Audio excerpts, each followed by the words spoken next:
El Palmer Bàsquet ha trigat només 3 setmanes a llançar un avís a la Lliga.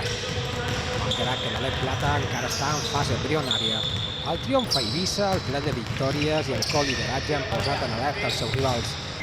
El Palma és més que un nou benvingut.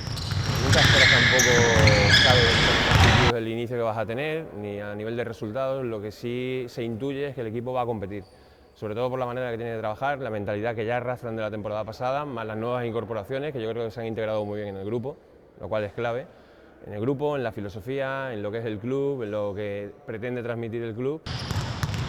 Amb una plantilla carregada d'experiència, talent i físic, amb cromos nous del nivell de Bobby Harris, Urbutis o Sergio Mendiola, Óscar Olivenza sap que el vestidor és capaç de conviure en la pressió. Todo el mundo tiene claro además qué es lo que se pretende. Se pretende ser un equipo competitivo siempre, desde un entrenamiento al siguiente partido. Al final eso es como todo, si tú trabajas bien vas a competir mejor, si compites mejor estás más cerca de la victoria.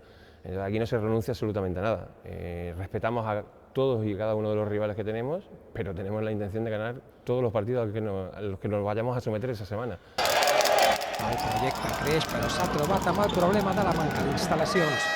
Un fet que, lluny de ser interpretat com un problema, actua com a motivació. Un puntito en el que yo creo que podemos sacar provecho, porque al final de cada situación tienes que sacar la parte positiva. Si estamos en lo negativo, probablemente nos va a ir minando por dentro. El puntito de dureza mental que tienen los jugadores, porque este tipo de situaciones no es cómoda para ellos, yo también lo valoro y creo que es algo que si lo extraemos y sabemos sacar la parte positiva de todo eso, podemos sacar algo provechoso y que nos sirva. El Palmer Bàsquet Mallorca-Palma es muda diumenge a Llucmajor. Allà cercarà la quarta victòria de la temporada contra el Pajarraco Sant Feliuet.